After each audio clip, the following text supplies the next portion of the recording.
Je continue cette série, sur, la création, parce que je vois qu'elle en intéresse certains et ça me fait plaisir. C'est très encourageant, de voir que, cette série est suivie et que les autres aussi le sont, plus tôt. N'hésitez pas à vous abonner d'ailleurs si ça vous intéresse. C'est gratifiant en vérité de voir que son travail est reconnu. Hem, donc je vais continuer cette série avec, le sujet complexe, difficile du temps et de la création. Bon, en préparant, un peu ce que j'allais dire, je me suis rendu compte qu'évidemment c'est une relation, structurante à mon avis par rapport au thème de la création, et donc il supposerait, plusieurs vidéos à lui seul, hein. Et il est probable d'ailleurs que, lorsque je vais continuer cette série, je vais retomber, hein, sur, des motifs de la question du temps, évidemment. Mais je fais cette espèce de disclaimer pour dire qu'évidemment ce que je produis là, c'est une sorte de première approche, toujours sur le modèle de ce que j'aurais fait d'abord tout seul, si j'avais dû, préparer, la question et baliser en quelque sorte le concept. Alors, donc le rapport qui est entretenu, entre le temps et ce que nous nommons création, pour l'instant, la définition est peu claire finalement, hein, mais ce rapport dans tous les cas, il est difficile à déplier. Et je pense que dans le cadre du concours, il est important pourtant de s'attarder, un peu sur cette relation qui est tendue entre la temporalité et l'acte ou le processus créatif, parce que comme je l'ai dit, cette, relation est structurante à mon avis. Hem De quoi voudrais-je donc parler si je devais parler de la relation entre, le temps et la création? Voilà la question qu'il faut, que je me pose.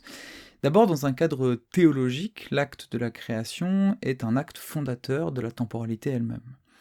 Ce que nous disons être la création, avec un C majuscule, désigne bien, cet ensemble créé ex nihilo, à partir de rien, par un Dieu éternel, c'est-à-dire par un Dieu qui lui est situé hors du temps. Or, le statut même de ce geste créateur est difficile quand on pense justement sa relation avec le temps. La création divine est-elle la marque d'une temporalisation de l'éternité, c'est-à-dire d'une entrée de l'éternité de Dieu dans le temps produit par la création elle-même, ou bien la création n'est-elle temporelle que depuis elle-même en quelque sorte, mais pas depuis le point de vue de l'éternité divine qui elle serait toujours hors du temps et donc hors de la création elle-même. Il n'y aurait donc pas de relation dans ce cas-là, hein, entre la temporalité induite et effective de la création et l'éternité absolue de Dieu. Mais l'absence de relation, en elle-même, ici, est problématique. Et elle nous apprend aussi quelque chose, à mon avis, sur la relation philosophique que nous nouons intuitivement entre la création et le créateur, qu'il soit un créateur divin ou autre. Nous pourrions considérer par exemple dans une approche classique de la question que Dieu crée mais n'entre pas lui-même dans le temps. Le temps serait la vision imparfaite de la créature sur la création. L'éternité divine serait celle de la coexistence réelle de la totalité de la création, passé, présent et futur, ensemble présent à l'Esprit de Dieu. Un peu comme un monteur devant une table de montage qui voit coexister les différents plans de son film, mais qui évidemment n'existeront que temporellement du point de vue du spectateur de ce film, puisqu'il n'aura pas l'aperçu panoptique en quelque sorte des différents éléments coexistants de cette temporalité, qui serait donc une sorte de vision imparfaite, ou en tout cas une vision limitée. Mais cette approche ne va pas sans poser problème si l'on considère que la création désigne bien quelque chose comme un début, ou comme un commencement, et s'éprouve donc comme un événement, c'est-à-dire comme le surgissement de quelque chose qui n'était pas là avant. Autrement dit, le terme même de création semble bien impliquer une irruption de la différence, de ce qu'on pourrait appeler la différence.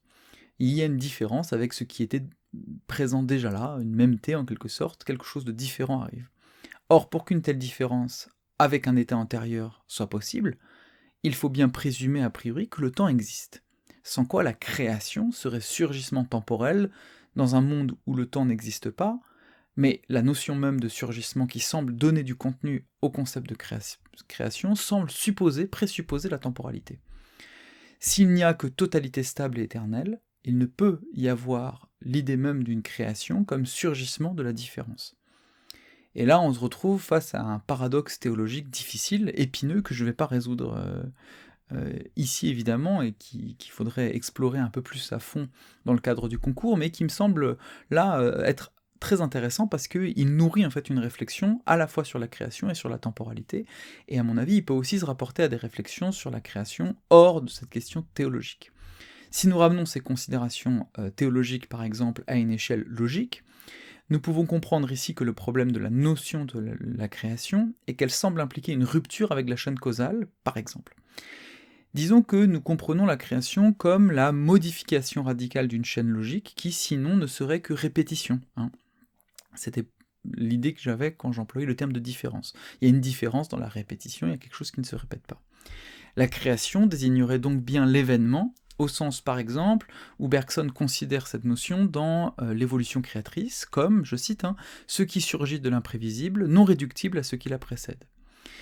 Pourtant, pour pouvoir juger du caractère imprévisible et irréductible de ce qui précède, à ce qui précède, nous devons bien le faire depuis, a priori, une pensée de la causalité. C'est ça la difficulté.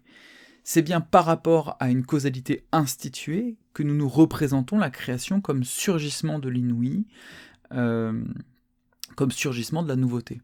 Donc là, il y a une difficulté par rapport au concept même de création, c'est que cette émergence est en même temps toujours rapportée à quelque chose qui n'est pas émergent et qui est répétition.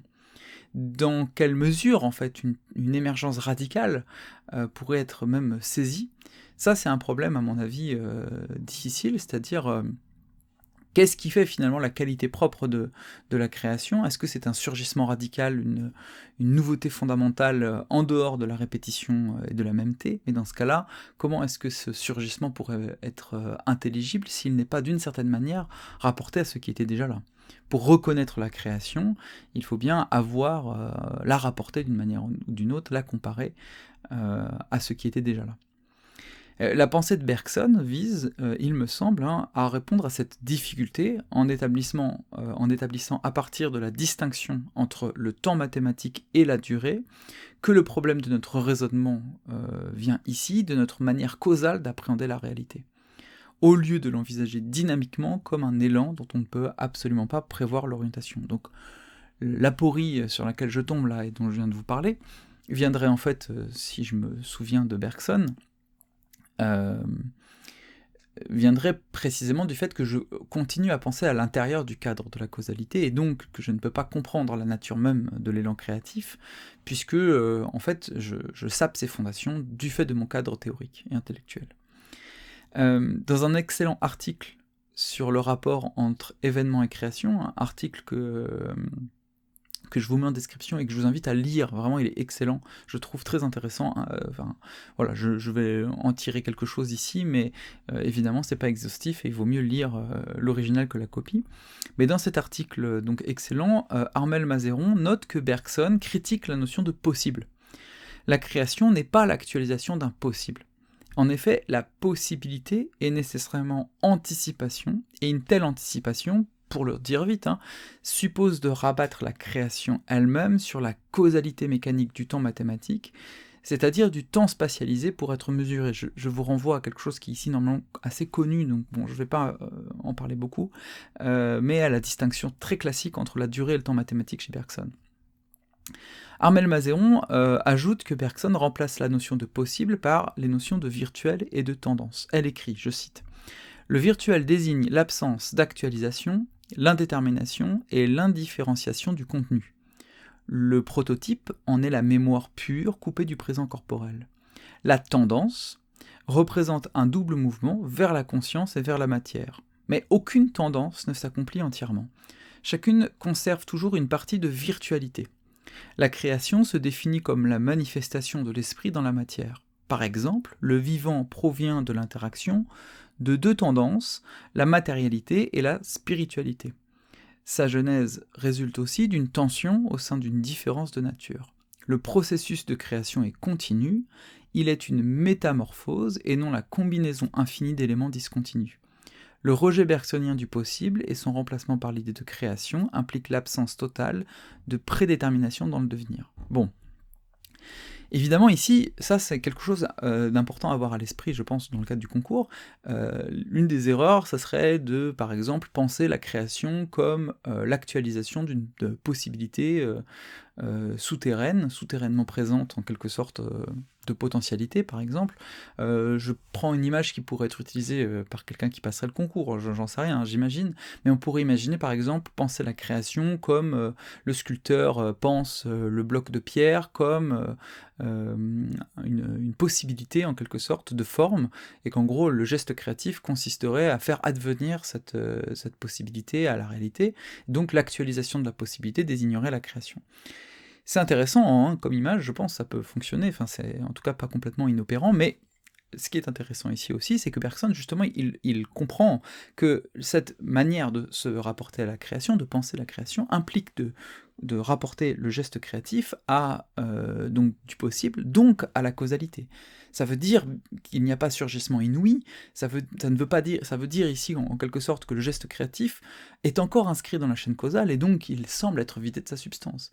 Et c'est pourquoi, et donc je vous invite à aller lire pour bien comprendre ces deux concepts qui me semblent être intéressants parce qu'ils permettent de produire des distinctions conceptuelles, et c'est un des éléments sur lesquels vous allez gagner des points en concours évidemment.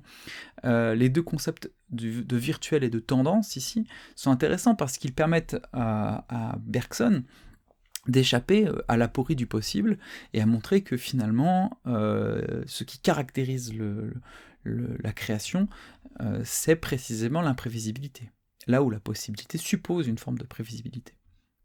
Elle cite aussi, et donc je récupère cette citation pour que vous la dire, elle cite aussi Bergson dans La pensée et le mouvant, hein.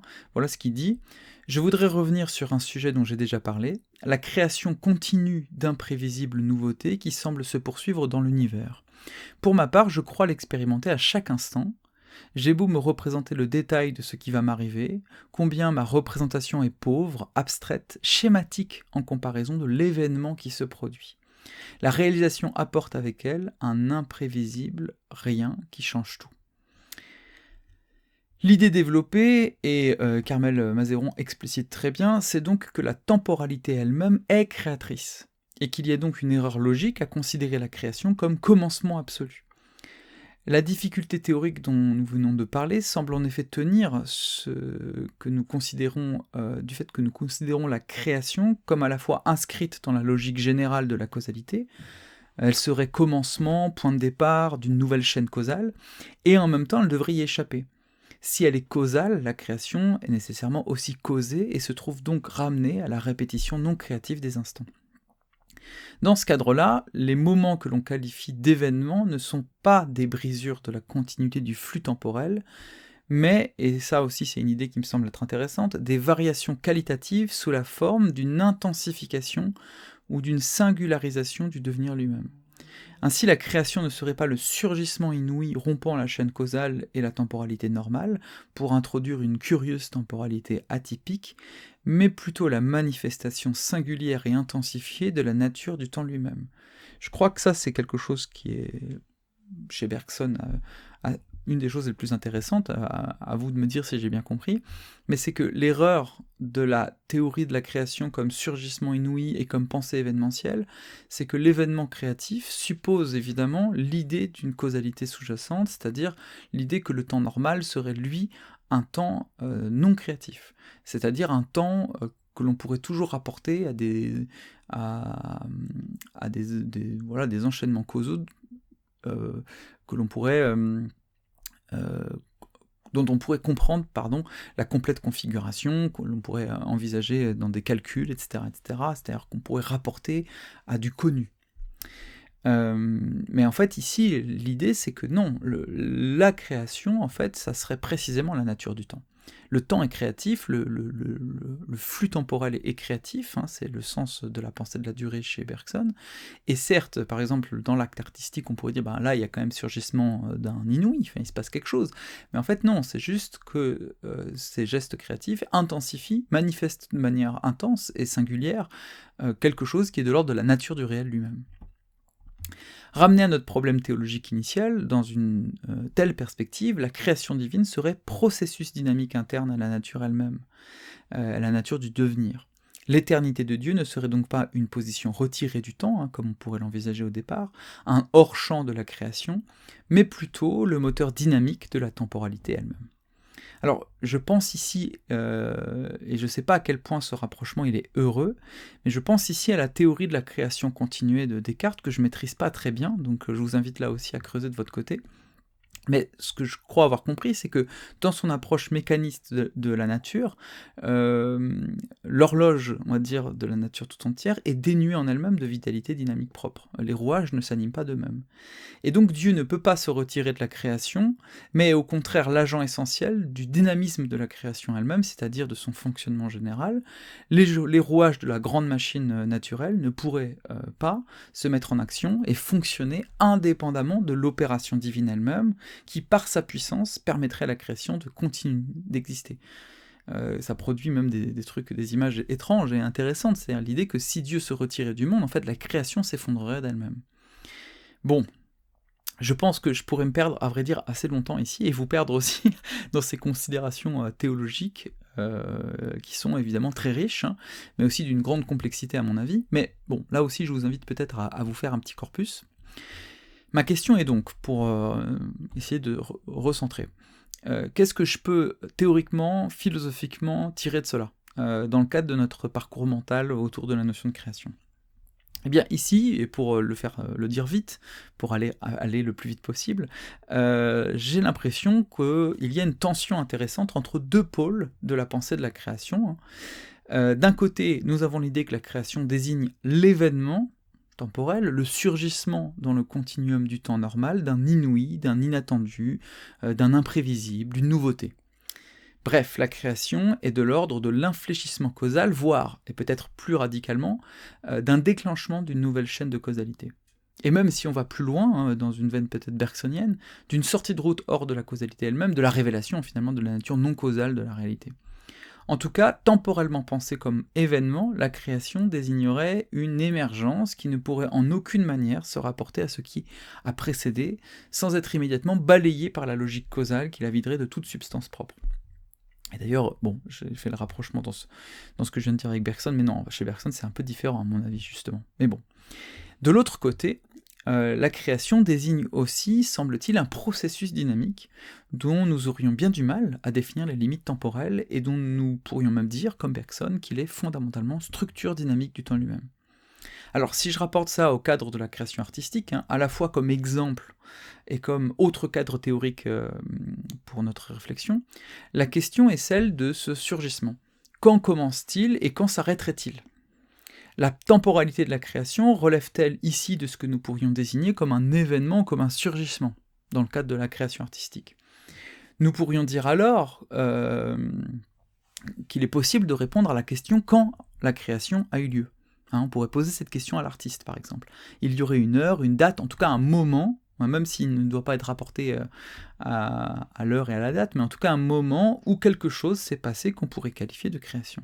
Et donc dans ce cas-là, il y aurait aussi toute une éthique de l'artiste à travailler, c'est-à-dire l'éthique de l'artiste pourrait alors de savoir lui-même saisir ce moment, par une sorte de capacité phronétique, un peu à la Machiavel, le kairos de l'artiste, donc sa capacité à saisir le bon moment, ça serait la capacité de saisir quand il faut arrêter le processus créatif lui-même, pour ne pas faire par exemple comme Fraunhofer dans le chef-d'œuvre inconnu de Balzac, qui ne présente finalement à Port-Bus et à Poussin qu'un amas informe de couleurs et non pas une œuvre aboutie, mais un travail au contraire surabouti en quelque sorte. Bon, ça c'est une référence à mon avis classique pour qui prépare le concours sur la création. Si vous ne connaissez pas, allez lire le chef-d'œuvre inconnu, ou au moins lisez le moment où Fraunhofer montre finalement sa toile qui n'est plus qu'une sorte de paquet de couleurs parce qu'il n'a pas su s'arrêter à temps, justement dans son geste créatif.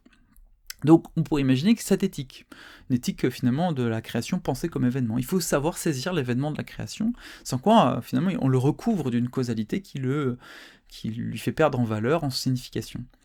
Mais en même temps, en tant qu'elle relève aussi d'un processus créatif, comme je viens en même temps de le dire, la création ne désignerait pas seulement l'objet local de l'œuvre comme surgissement ou manifestation sensible d'un événement temporellement circonscrit, mais serait bien plutôt une certaine épreuve du temps. Épreuve du temps de la part de l'esprit créateur lui-même. De la même manière que Dieu doit charger de vitalité et de dynamisme la temporalité tout entière pour que sa création ne s'effondre pas sur elle-même, de la même manière, l'artiste devrait, pour créer, s'inscrire dans un processus fait de procédures techniques, de délibération mentale, de gestes, etc. Et donc, au-delà de la dimension événementielle, qui est celle qui apparaît d'abord, ce qui caractériserait la création serait un certain rapport à la temporalité tout entière. Et de ce fait, il serait absurde de demander à l'artiste, ou à Dieu, mais quand as-tu créé ? Puisqu'au fond, la création ne serait pas un moment, mais une certaine qualification générale du temps en tant qu'il est vécu créativement. Alors, il y aura encore beaucoup de choses à dire là-dessus. Je vous parlerai bientôt d'un livre concernant l'esthétique de la rencontre, qui est écrit par Baptiste Morisot et Estelle Zong Mengual. Et dans ce livre, qui est assez court et dont je vous conseille surtout la lecture de la deuxième partie si vous êtes un peu empressé. En gros, la première partie, j'en parlerai mieux, mais elle est moins intéressante à mon avis, elle fait le diagnostic sur l'art contemporain. Mais la deuxième partie est intéressante parce que il s'agit de parler, dans cette deuxième partie, du processus d'individuation chez Simondon notamment. Et ces choses-là, la manière dont on en parle dans ce livre, peuvent, à mon avis, faire écho à cette question de la création et du temps, mais pas seulement, mais d'une manière originale, c'est-à-dire non plus en considérant le pôle de l'agent créateur, l'artiste, Dieu, etc., mais de celui de la réception de cette création, au sens aussi où cette réception serait elle-même créative, évidemment. Bon, en attendant, je vais vous laisser méditer sur ce que j'ai essayé de dire et de penser avec difficulté. Si vous avez des remarques, des commentaires, des choses à amender aussi dans ce que je raconte, je l'ai répété plusieurs fois dans plein de vidéos, donc je le redis encore une fois, mais bon, je ne suis pas historien de la philosophie, moi, j'ai tendance à faire de la philosophie sans avoir forcément le bagage absolument construit en termes d'histoire de la philosophie, et donc il est possible que je dise des erreurs, que je ne sois pas parfaitement aligné par rapport à la lettre de l'histoire de la philosophie. Donc s'il y a quelque chose là-dedans dans ce que je dis qui ne va pas, n'hésitez pas à me le dire.